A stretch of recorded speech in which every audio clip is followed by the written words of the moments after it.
Hai, apa kabar kalian? Mudah-mudahan selalu dalam keadaan sehat.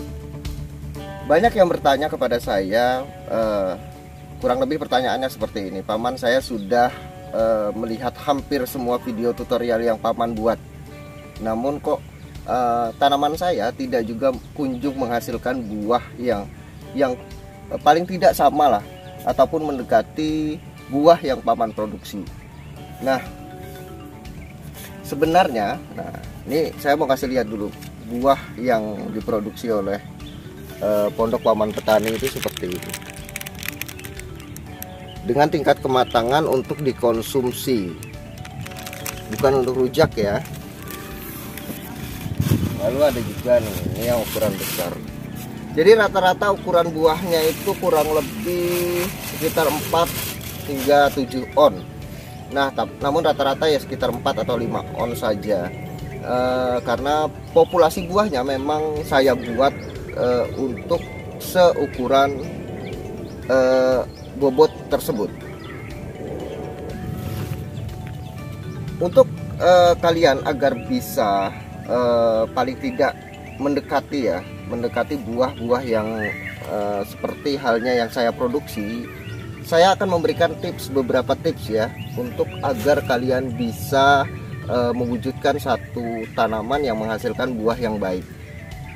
Yang pertama, perihal tujuan.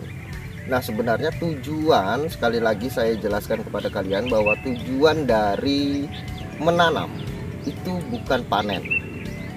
Namun tujuan dari menanam adalah mengeterapkan konsep pertanian ke lapangan.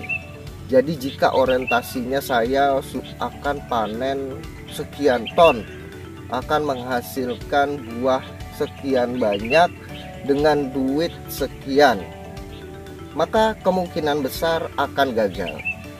Namun jika kalian mengeterapkan konsep pertanian tentang budidaya tanaman jambu ini ke lapangan, maka panen adalah satu otomatisasi dari tepatnya kita menerapkan konsep pertanian tersebut ke lapangan. Nah, jika hasil panennya itu tidak sesuai, maka ada konsep atau gagasan tentang ilmu pertanian yang tidak pas diterapkan di lapangan. Nah, jadi enak patokannya. Jika panennya bagus, maka pengeterapan konsep pertanian itu bagus. Kurang lebihnya seperti itu.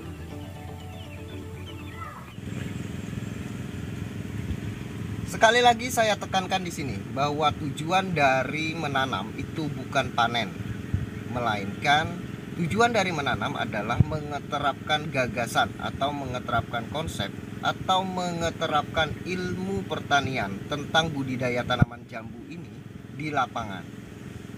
Nah, sedangkan otomatisasinya adalah panen. Nah, jika panennya baik, maka pengeterapan gagasan atau ilmu tentang budidaya tanaman jambu ini berarti tepat. Namun jika hasil panennya tidak baik, maka ada konsep atau gagasan tentang ilmu pertanian di budidaya tanaman jambunya kurang tepat pada saat mengeterapkannya di lapangan. Jadi enak.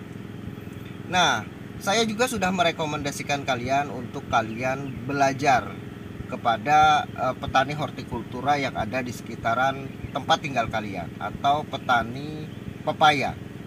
Karena dengan belajar di petani hortikultura dan di petani pepaya itu akan menambah wawasan atau gagasan tentang ilmu pertanian ini.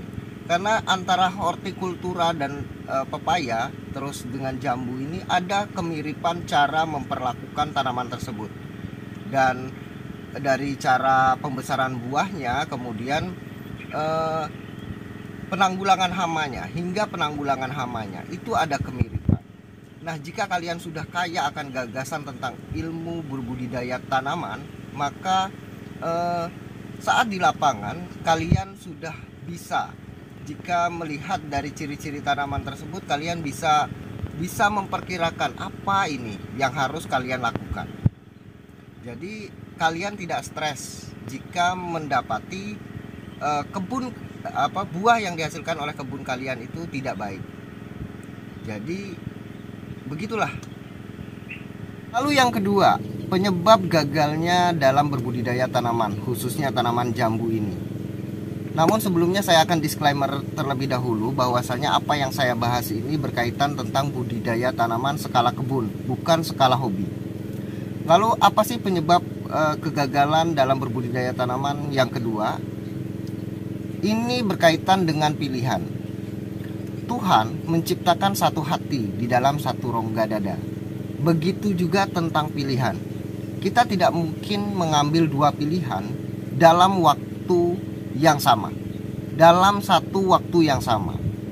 Persentase kegagalan dalam berkebun biasanya diakibatkan oleh si pekebun itu tidak mengambil satu pilihan.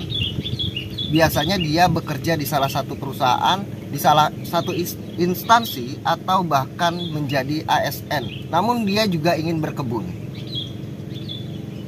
Jadi jika kita tidak kunjung mengambil pilihan, mau menjadi pegawai satu perusahaan atau menjadi pekebun, maka jangan mengharapkan hasil yang baik. Karena hidup ini alternatif, hidup ini pilihan. Maka pilih satu, tinggalkan yang lain. Maka akan mendapatkan hasil yang memuaskan. Mungkin cukup itu saja yang bisa saya sampaikan pada video saya kali ini. Mudah-mudahan apa yang saya sampaikan ini bisa memotivasi kalian untuk segera resign dari kantor kalian atau dari tempat kerja kalian, agar dalam berbudidaya tanaman jambu bisa menghasilkan buah yang kalian impikan selama ini. Terima kasih banyak sekali lagi. Salam buat keluarga Anda di rumah. Saya Adi Sulaksono. Sampai jumpa.